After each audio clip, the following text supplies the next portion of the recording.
इस वीडियो में हम देश के विभिन्न क्षेत्रों में क्रांतिकारी गतिविधियों, अभिनव भारत समाज, इंडिया हाउस और कर्जन वाइल्ड हत्याकांड के बारे में अध्ययन करेंगे।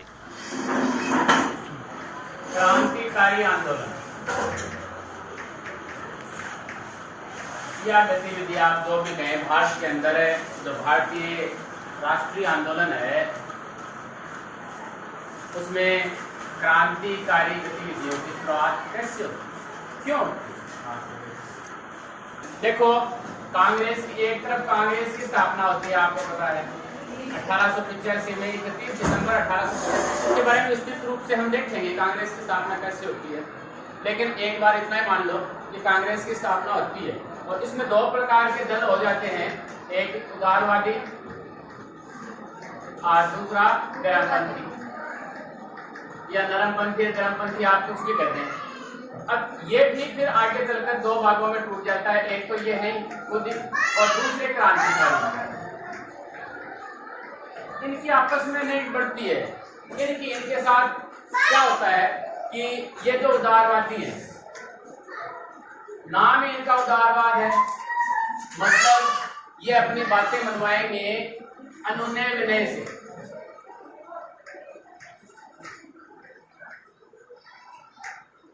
मतलब आवेदन ये करेंगे या निवेदन, आवेदन पत्र और निवेदन करेंगे कि हमारे को इस प्रकार की सोचनी राजकाज में।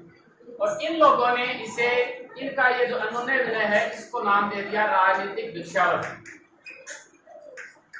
कि भाई भिक्षा की तरह है और कई लोगों को भिक्षा नहीं मिलती, आपको इसी प्रकार से आपके अधिकार भी निकलेंगे।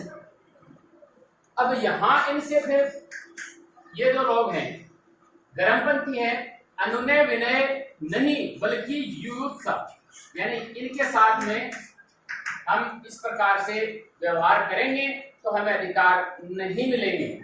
ये किनका कहना है? गर्मपंथियों का कहना है। अब गर्मपंथियों से विचारधारा लेते हैं ये क्रांतिकारी, यानी इनका काम है सिर्फ थोड़ा सा इनके ऊपर उठकर कि हमें अपना प्रदर्शन औरों को दिखाना है, और ये फिर क्रांतिकारी गतिविधियों को अंजाम देते हैं इनसे आगे चलकर। अब देखो, गर्मपंथी की अगर हम बात करें, अरविंद घोष है और लाल बारवाल का आपने नाम सुना ही है। मुख्य टॉपिक यहां आना है अपने को। अरविंद घोष एक व्यक्ति हैं और ये भवानी मंदिर इनकी एक पुस्तक है।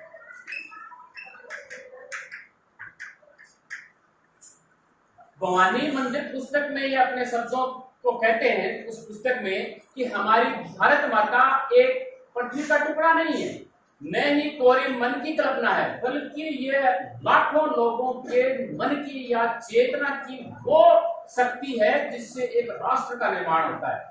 यानी इस प्रकार से कह के ये लोगों में जोश भरना चाहते हैं।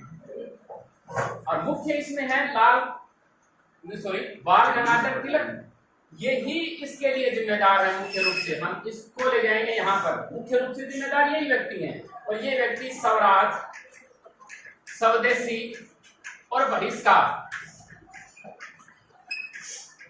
ये कहता है पंजाब, महाराष्ट्र, तेलंगाना और द्रविड़, इन सभी के हिंदू एक हैं। मतलब इन सभी के हिंदुओं एक का मतलब सारी जो हिंदू प्रणाली है वो ही इनको एक करे हुई है।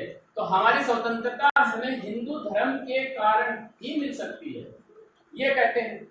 एनी बेसेंट भी कहती है इसी प्रकार से, इनके विचार भी हैं कि सारी पाश्चात्य संस्कृति एक तरफ और भारतीय संस्कृति एक तरफ, यानी हिंदू संस्कृति प्रणाली अन्य सभी सभ्यताओं से बढ़कर है, जबकि एनी बेसेंट भारतीय नहीं है, इनके विचार हैं। अब देखो, ये कहते हैं बाल गंगाधर तिलक स्वराज, स्वदेशी और बहिष्कार के बारे में कि हमारा, मान लीजिए कि हमारा जो देश है वो एक वृक्ष के समान है और उसका मूल तना अगर स्वराज है, यानी मूल तना अगर स्वराज है, तो ये दोनों इसकी क्या है जी? शाखाएं हैं। ये एक पत्र संपादित करता है केसरी, मराठा करता है, लेकिन केसरी की बात करेंगे क्योंकि केसरी है वो स्थानीय लोगों की भाषा में प्रकाशित था। ये मराठी भाषा में था, मराठी भाषा में यह प्रकाशित था और इसी से प्रेरणा लेते हैं कई लोग।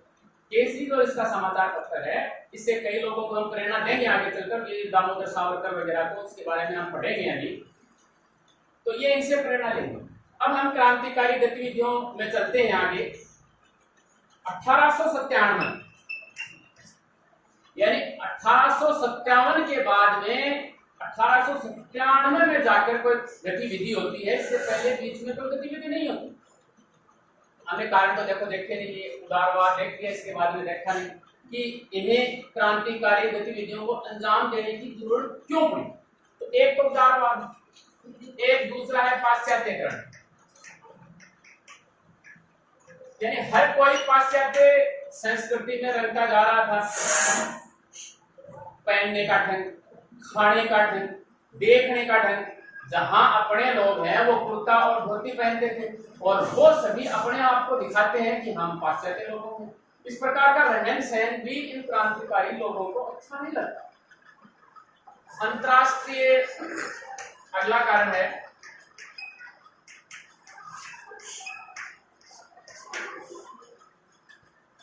विचारधारा। ये क्या है कि फारस, तुर्की, मिस्र, एक तो ये देश, इन देशों ने स्वतंत्रता प्राप्ति के लिए संघर्ष किया और इन्हें स्वतंत्रता मिल गई। तो भारत वाले सोचते हैं कि जी इन तरीके से क्या हम स्वतंत्रता प्राप्त नहीं कर सकते। और दूसरा एक इथोपिया है या फिर अबिसिनिया है, आपने 11वीं क्लास में भी पढ़ा है, और ये इटली पर विजय प्राप्त कर लेता है।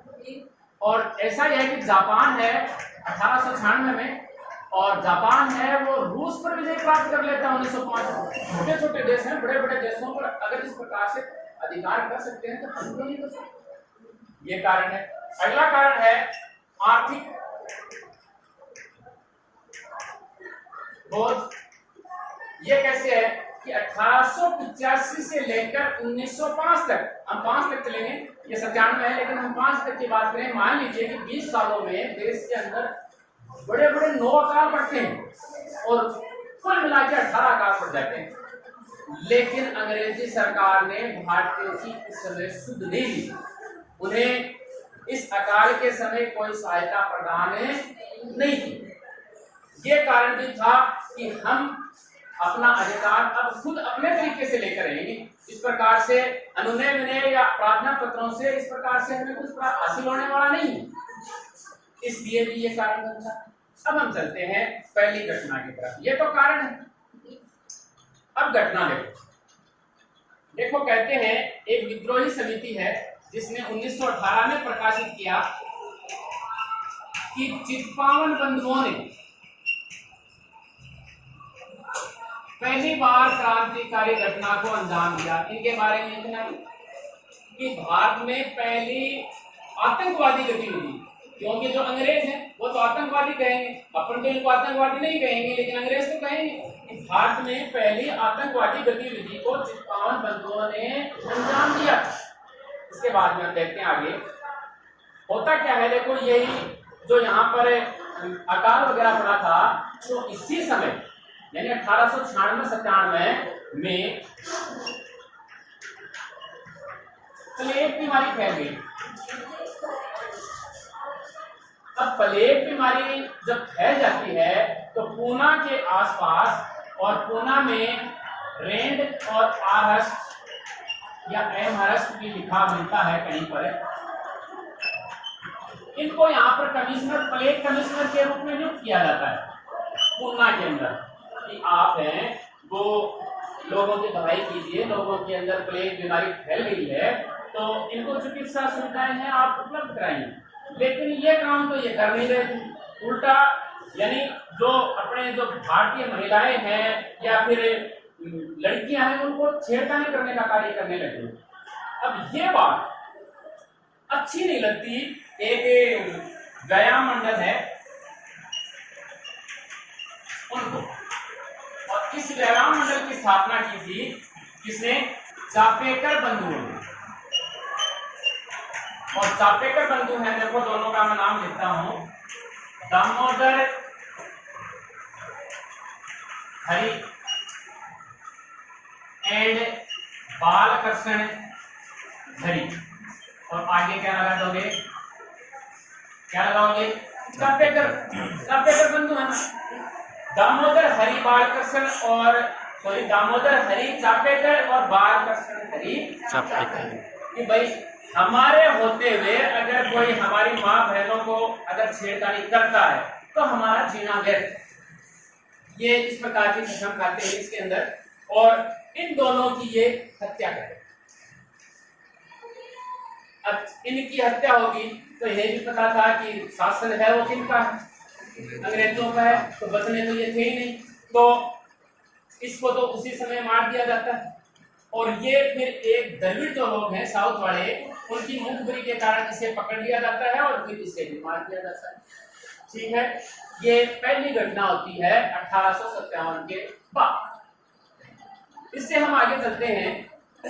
जो अपने ये व्यक्ति हैं, मैंने आपको कहा कि केसरी जो बाल गंगाधर तिलक हैं, ये मुख्य व्यक्ति हैं यहाँ पर। ये कहते हैं कि इस घटना के बारे में रैंड और जो आर्यहर्स्ट हैं या एमहर्स्ट हैं, इसके बारे में इसने अपने केसरी जो समाचार पत्र है उसमें प्रकाशित कर दिया।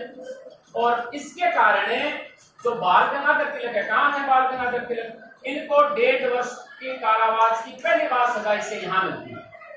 इसके कारण इनके ये जो घटना थी इसको इन्होंने अपने जो समाचार पत्र में प्रकाशित कर दिया।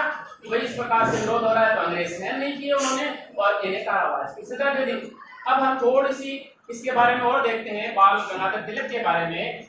यहाँ पर एक आर्य बांधव समिति है, इसको कहीं कहीं हिंदू धर्म समिति भी कहा गया है कि ये हिंदू धर्म समिति के भी सदस्य थे ये दोनों बंधु।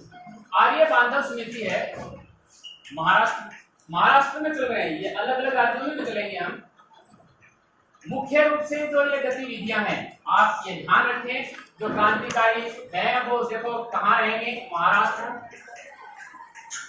पंजाब और बंगाल, वहां पर रहेंगे आर्य बांधव समिति। इसमें ये कहते हैं बाल गंगाधर तिलक लोगों को संदेश देते हैं कि आप अपने गुरुजनों या बंधुओं की भी हत्या कर दो, लेकिन आपको ये कार्य किसी कर्म में लिप्त होकर नहीं करना है, यानी आपको फायदा नहीं मिलना चाहिए। यानी कर्म दोष से विमुक्त होकर अगर ये कार्य करते हैं तो आपके हत्या उसका पाप नहीं चढ़ेगा।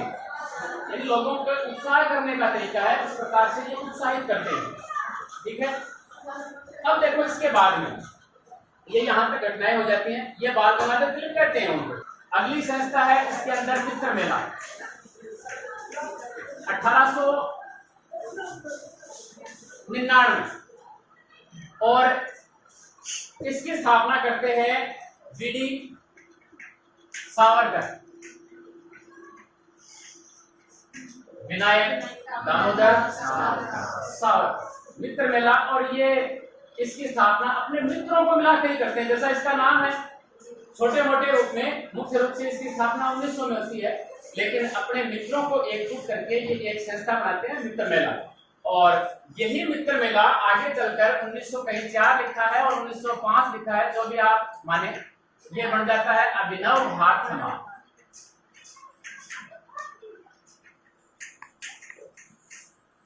और इस संस्था का मुख्य उद्देश्य क्या था, स्वतंत्रता की प्राप्ति, यानी भारत को स्वतंत्र करना। ये जो मित्र मेला था, मित्र मेला में इसके भाई थे वीडी सावरकर के गणेश, ये भी इसमें शामिल थे। एक बार कहते हैं कि इन्होंने, जो वीडी सावरकर हैं, इन्होंने केसरी समाचार पत्र, मैंने आपको बताया था ना कि हम देखेंगे वीडी सावरकर के बारे में, केसरी समाचार पत्र पढ़ा और इनके विचारों से बहुत प्रभावित हुए। बाल गंगाधर तिलक के विचारों से इतने प्रभावित हो गए कि इन्होंने फिर पुनः फर्ग्यूसन कॉलेज में एडमिशन भी ले लिया आगे चलकर। Govind Rana daily education society को पुनः फर्ग्यूसन कॉलेज में चेंज हो जाती है, इसी में तिलक भी पढ़े थे और इसी में ये भी पढ़ते हैं। तो इसमें ये पढ़ने के लिए आ जाते हैं और यहाँ ये फिर उनके साथ में बहुत ज्यादा मेल जोल इनका हो भी जाता है। जब ये मित्र मेला इन्होंने स्थापित किया था उस समय इन्होंने 12वीं पास नहीं की थी।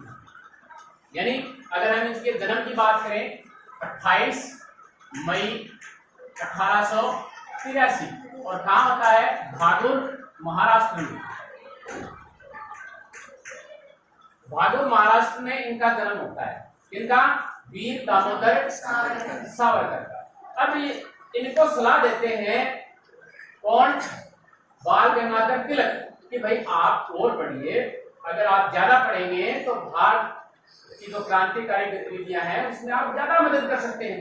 इसलिए फिर ये व्यक्ति 1906 में यहाँ से लंदन चले जाते हैं। ये लंदन चले गए, पीछे से दिन मारा जाता है किनका, गणेश सावरकर जैसे लोगों का, और ये फिर पीछे से एक घटना को अंजाम दे देते हैं। नासिक षड्यंत्र केस हो जाता है। पीछे की बात कर रहे हैं, ये नहीं यही समय, यानी जो वीर दामोदर सावरकर है वो तो कहाँ चले गए, कहाँ चले गए, हाँ, नासिक षड्यंत्र केस। ये क्या है, महाराष्ट्र में। अब इनका जाने का मकसद यही था मुख्य रूप से कि मैं भारतीयों के पास शस्त्रों की कमी रह जाती है, ठीक है, यानी उनके पास तो आधुनिक शस्त्र हैं लेकिन अपने पास नहीं है, तो वहां से जाकर मैं शस्त्रों को भारत भेजूंगा और उन्हीं की एक भेजी हुई ब्राउनी पिस्तौल से ये हत्या करेंगे, नासिक षड्यंत्र केस। और माइकल जैक्सन के नाम पर नाम है इसका, नासिक जो डिस्ट्रिक्ट मजिस्ट्रेट है जैक्सन की हत्या कर देते हैं। कौन, अनंत लक्ष्मण कन्हारे।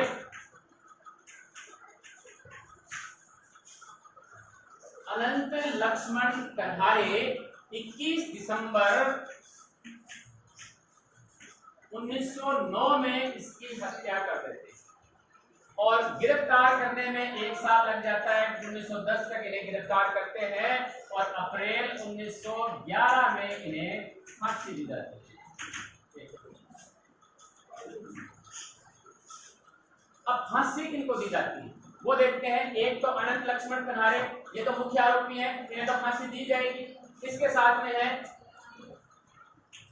कृष्ण गोपाल जी कर्वे, विनायक नारायण देशपांडे,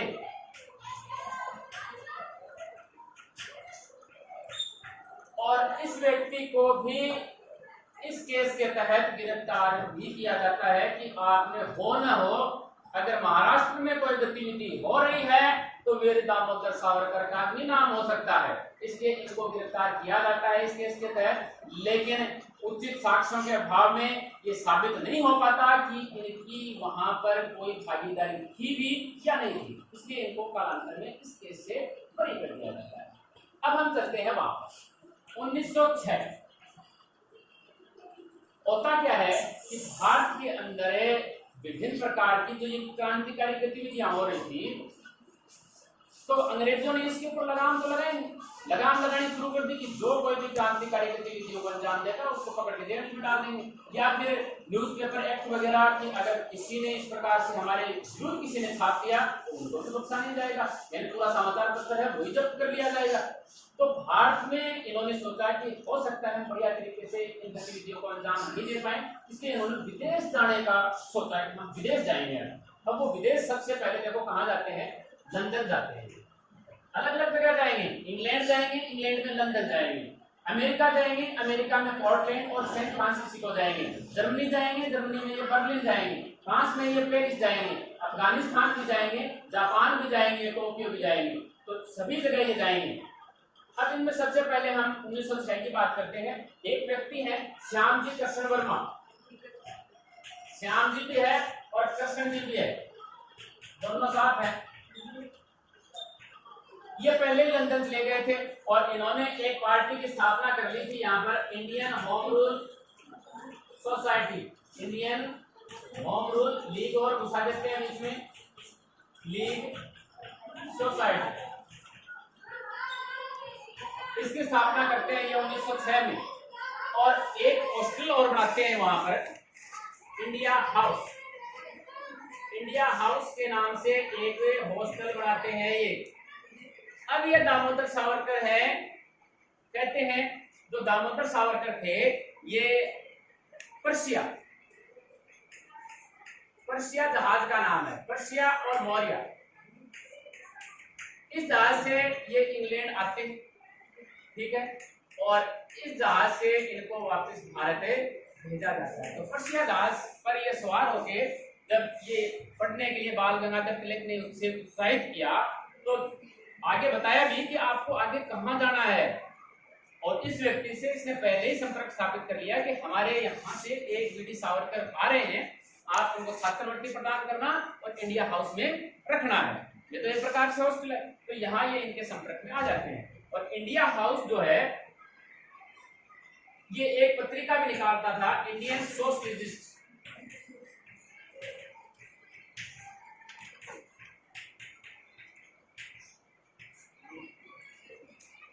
ये तो है मुख्य बातें हैं इनके बारे में। और इनके देखो, एक तो ये श्याम जी कृष्ण वर्मा हो ही गया, एक ये सावरकर आ गया, इसके सदस्य हैं। एक आएगा मदन लाल धिंगड़ा, ये भी मुख्य व्यक्ति है, इसके बारे में भी अपन चर्चा करेंगे अभी। एक आएगा लाला हरदयाल,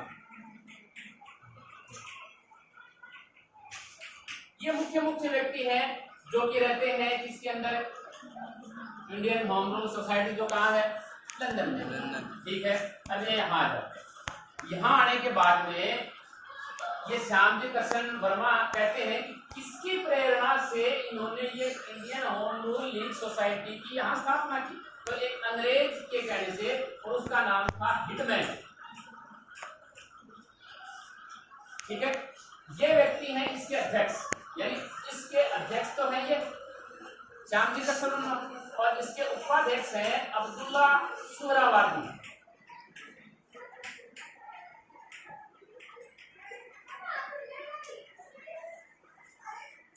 ठीक है। इसके बाद में देखो क्या होता है कि क्रांतिकारी गतिविधियां तो इनको अंजाम देनी लगातार। देखो इनका समाचार पत्र प्रकाशित हो रहा है, तो इनके बारे में छापेगा ये, तो अंग्रेजों के पास भी सूचना मिलेगी। अंग्रेजों के पास सूचना मिल गई तो इनके ऊपर ये शंका करने लग गए। कालांतर में स्थिति इस प्रकार की आ गई कि आज नहीं तो कल तो श्याम जी कृष्ण वर्मा को गिरफ्तार कर ही लिया जाएगा। तो ये यहाँ नहीं रहते और ये व्यक्ति फिर चले जाते हैं पेरिस, फ्रांस की राजधानी पेरिस चले गए। पीछे से जिम्मेदारी दे गए जिस सावरकर को कि अब इसके अध्यक्ष आप रहेंगे। और सावरकर इसके बाद में अपनी वाली किताब प्रकाशित करता है यहाँ से 1857 का first war of Indian independence. जब इसको थोड़ा पावर मिल गया ना, तो फुर्सत के समय में ये इस किताब को छपवाने की कोशिश करता है।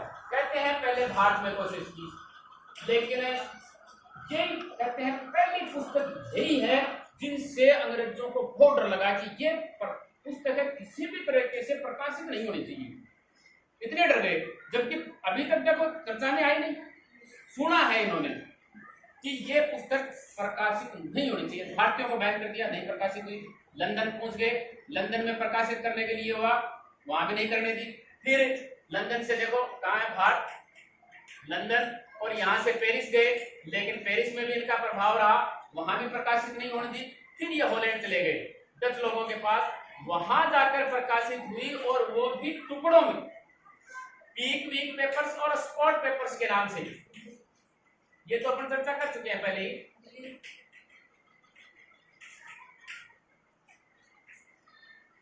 टुकड़ों में, और यही एक व्यक्ति हैं जिन्होंने भारत के स्वतंत्रता संग्राम कहा इसे, यानी भारतीयों के लिए कुछ बढ़िया बातें मिलती हैं तो इसी में मिलती हैं। जबकि एक सरकारी इतिहासकार पे था S.N. सेन, जिसने पुस्तक लिखी थी 1857, इसने भी इस प्रकार से, ये सरकारी इतिहासकार था। कई बार प्रकार पूछ लिया जाता है कि 1857 की क्रांति का सरकारी इतिहासकार कौन था। ठीक है, अब देखो क्या होता है इसके बाद में आगे चलकर, ये एक एक कैसे अलग हो जाएंगे, इन सभी को अलग करेंगे हम। एक व्यक्ति चला गया, दूसरे की बारी सावरकर की। अब सावरकर के ऊपर नासिक षड्यंत्र केस का आरोप लगाया जाता है, और केस का आरोप लगा के इस जहाज के द्वारा उसे कहाँ लाया जाता है जी, भारत लिया, गिरफ्तार कर लिया, क्योंकि इन्हें तो अंदेशा था कि गिरफ्तार तो हम होंगे। भारत ले जाया जाता है, तो ये रास्ते में सोच का बहाना करते हैं कि मेरे को सोच आ रही, सोच तो जानो ना। जब भारतीय तट पर पहुंचने वाले होते हैं उस समय, ये तो बीच में तो भाग रहेगा, भारतीय तट पर जब पहुंचने वाले होते हैं तब ये सोच का बहाना करते हैं और नजर बचा के समुद्र में कूद जाते हैं। नदी नहीं है, समुद्र में कूदते हैं ये, और तैरकर ये किनारे पर आ जाते हैं। किनारे पर आ गए और यहाँ ये फ्रांसीसियों अभी भी भारत में हैं। इस समय की बात है का मतलब उस समय हैं। फ्रांसीसियों से अपने आप को पकड़वा देते हैं कि जी आप हमें पकड़ लीजिए ताकि अंग्रेजों से तो हमें मुक्ति मिले कम से कम। फ्रांसीसियों ने पकड़ लिया और ये बात पता चल जाती है अंग्रेजों को, यानी उनकी थू होने लगी पहले की इतने बड़े क्रांतिकारी को ला रहे थे और समुद्र में कूद गया, अंग्रेजों की नाक के आगे से निकल गया, तो थूक नहीं होगी इनकी। अब अंग्रेजों ने फ्रांसीसियों पर दबाव बनाया। अब देखो ज्यादा ही नहीं की चलती थी अंग्रेजों की, दबाव बनाया तो वापस दे दिया सावरकर को, किसे, अंग्रेजों के पास आ गया सावरकर वापस। और इसे फिर अंडमान निकोबार जो द्वीप समूह है वहां पर अंडमान की सेलुलर जेल में इसे शिफ्ट कर दिया जाता है और कहते हैं काले पानी की सजा हुई। भारत में अगर कहीं भी आप भारत का मानचित्र देखते हैं तो देखो, आप देखो कहाँ है, जिस प्रकार नेपोलियन को सेंट हेलेना द्वीप कहाँ है, वो अटलांटिक महासागर में बहुत नीचे है, वैसे ही भारत के लिए क्या है, अंडमान निकोबार बहुत नीचे है, तो वहां पर भेज दिया। लेकिन वहां पर कहते हैं कि इन्हें बहुत सारी यातनाएं दी गई, बहुत यातनाएं दी गई, और यातना देने के बाद में इन्होंने फिर दया याचिका लिखी, अंग्रेजों को दया याचिका लिखी थी कि कैसे भी हो हमें छोड़ दें, आपकी जो भी शर्तें हैं वो सभी मानेंगे, आप जो कहेंगे हम करेंगे, यहां तक आगे जो आप कहें वो सभी हमें स्वीकार। और कहते हैं 1910, 11, 17, 18 इन सालों में इन्होंने अपनी बहुत सारी दया याचिकाएं इनके पास भेजी, लेकिन अंत में 2-3 व्यक्ति हैं, जैसे देखो तिलक है, पटेल है, इनके आग्रह के कारण इन्होंने आग्रह किया कि जी आप इन्हें छोड़ दीजिए, हम इनकी गारंटी लेते हैं। तो 1921 में इन्हें छोड़ दिया। इन्होंने छोड़ा नहीं है अभी कि भाई चलो यहां से हम निकाल देते हैं, ये काला पानी है, तो रत्नागिरी जो महाराष्ट्र में है उस जेल में शिफ्ट कर दिया जाता है। और फिर इनको कहा जाता है कि आप 5 वर्ष तक राजनीति में भाग नहीं लेंगे, इस शर्त पर इन्हें जेल से 1921 में ही मई में छोड़ दिया। और फिर ये कहते हैं अखिल भारतीय हिंदू महासंघ से जुड़ जाते हैं।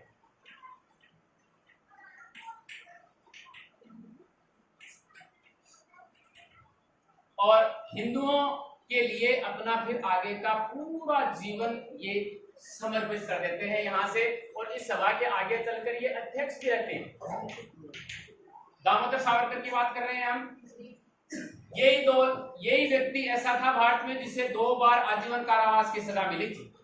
अखिल भारतीय हिंदू संघ का ये अध्यक्ष बनते हैं, पूरा जीवन अब यहाँ से ये हिंदुओं के लिए लगाएंगे। पहले इन्होंने वादा कर दिया है कि हम इस प्रकार से अब कोई भी काम नहीं करेंगे। फिर आगे चलकर 1942 का जो भारत छोड़ो आंदोलन है, भारत छोड़ो आंदोलन, ठीक है, इसका ये विरोध करते हैं, ठीक है। इससे पहले जो द्वितीय विश्व युद्ध हुआ था इसमें ये अंग्रेजी सेना की सहायता करते हैं, हिंदुओं को भर्ती करवाते हैं वहां पर कि हम आपको भर्ती करवाएं। मदन लाल धिंगरा, अब देखो ये 2 आदमी हो गए, मदन लाल धिंगरा को और आउट कर देते हैं अपन। मदन लाल धिंगरा एक व्यक्ति थे, कर्जन वाइल, 1 जुलाई 1909 को इनकी ये हत्या कर देते हैं। कर्जन वाइली की ये हत्या इसलिए कर देते हैं कि इस व्यक्ति ने श्यामजी कृष्ण वर्मा की निंदा की थी, ठीक है। मुख्य कारण तो यही है, लेकिन कहते हैं कि इनके भारतीयों के प्रति व्यवहार से ये व्यक्ति दुखी था। आप कुछ भी समझे, लेकिन मुख्य कारण अगर कई किताबों पढ़ते हैं तो ये मिलता है कि श्यामजी कृष्ण वर्मा की निंदा की, ये इसको सहन नहीं हुआ तो इसने इसकी हत्या की। हत्या करने के बाद में इनको तो देखो थोड़ा ही कहां जाने था, तो इस व्यक्ति को भी मार दिया जाता है। और ये व्यक्ति आगे चलकर स्थापना करेगा गदर दल की। तो इसके बारे में अपन मैडम भिकाजी रुस्तम कामा। अभी हम विदेशों में हैं।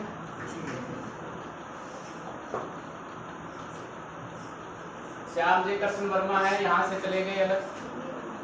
सावरकर इंडिया आ गए हैं। मदन लाल धीगरा, करजन जो वायली हत्याकांड है उसके कारण शहीद हो गए हैं। लाला जो हरदयाल है वो गदर दल। इस गदर दल को हम देखेंगे आगे चलकर। पहले हम विदेशों की बात कर लेते हैं, मैडम भिकाजी रुस्तम कामा के बारे में। ये जो मैडम है कहते हैं कि इसका जन्म 1861 में हुआ। फ्रांसीसी मूल की थी ये, और बंबई में इसका जन्म होता है। ये जो श्यामजी कृष्ण वर्मा है इसे क्रांतिकारियों का पिता भी कहा जाता है। क्रांतिकारियों का पिता। और ये जो सावरकर है इसने हिंदुओं की राजनीति, यानी एक नारा दिया था इसने, हिंदुओं की राजनीति और हिंदुओं का सैन्यकरण। द्वितीय विश्व युद्ध के समय ये जो भिकाजी रुस्तम कामा है इसे मदर ऑफ इंडियन रिवॉल्यूशन भी कहा जाता है।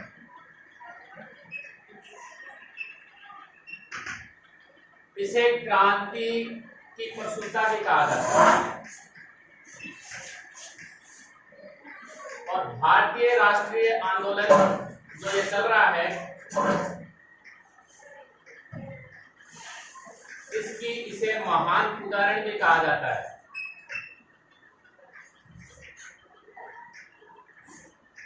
देखो इसने क्या किया।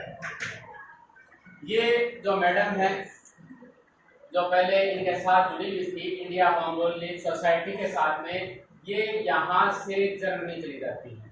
ये मुख्य उद्देश्य यही अपनाती हैं कि भाई भारत में रहकर तो हम इस प्रकार का काम कर नहीं पाएंगे, यहाँ तो दमन हो जाएगा। तो यहाँ से यहाँ चली गई और यहाँ से ये कहाँ चली जाती है जी, जर्मनी चली जाती है। जर्मनी में एक जगह है स्टुटगार्ट, उस जगह पर द्वितीय समाजवादी राष्ट्रीय कांग्रेस, द्वितीय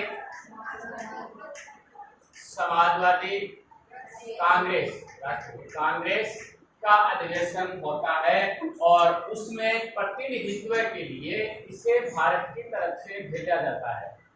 और ये कहते हैं कि वहां पर बहुत ही विरोधात्मक भाषण देती है और भारत के अंदर जो अंग्रेज किस प्रकार से शोषण कर रहे थे उसके बारे में वो वहां पर बखान करती है।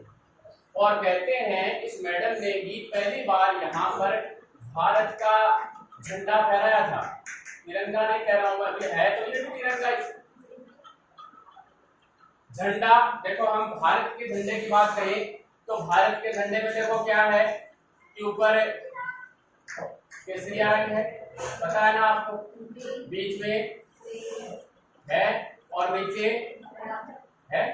इसमें देखो यहाँ पर अशोक चक्र है नीले रंग में, यहाँ पर 24 तिलियां भी है इसके अंदर, लेकिन उस समय ऐसा नहीं था। और इसे पिंगली वेंकैया इसे किसने डिजाइन किया था? ये जो अपने वाला है ना आज जो अपन देख रहे हैं डिजाइन किया हुआ है, किसका डिजाइन किया हुआ है? पिंगली वेंकैया का डिजाइन किया हुआ है। लेकिन ये जो झंडा इस समय इसने फहराया था ये भी इसी प्रकार का था,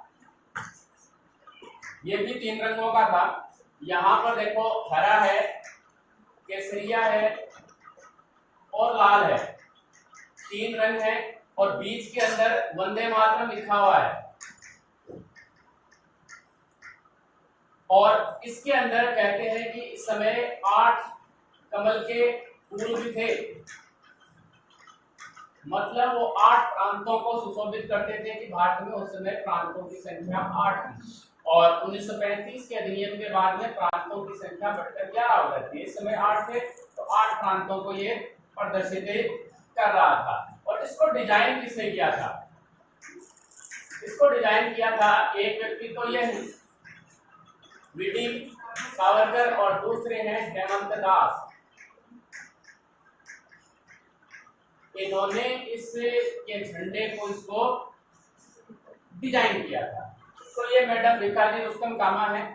इन्होंने यहाँ से देखो पत्थर भी निकाले थे, पत्थर की बात कर रहा हूँ मैं, समाचार पत्र की बात नहीं कर रहा हूँ। एक है वंदे मातरम पत्र है, ये अखबार ये अरविंद घोष का है। और वंदे मातरम शब्द किसका है, यानी वंदे मातरम अपन गाते हैं वो किसका है? राष्ट्रगीत किसका है? बंकिम चंद्र चटर्जी का है। अलग अलग चीजें आप उर्दू नामक इसके अंदर। और एक है मदन तलवार, जो मदन लाल ढींगरा है वैसा ही नाम है। तो ये समाचार पत्र, ठीक है। बस कर्जन वायली हत्याकांड के साथ ही हमारा क्रांतिकारी गतिविधियों का पहला अध्याय यहीं समाप्त होता है।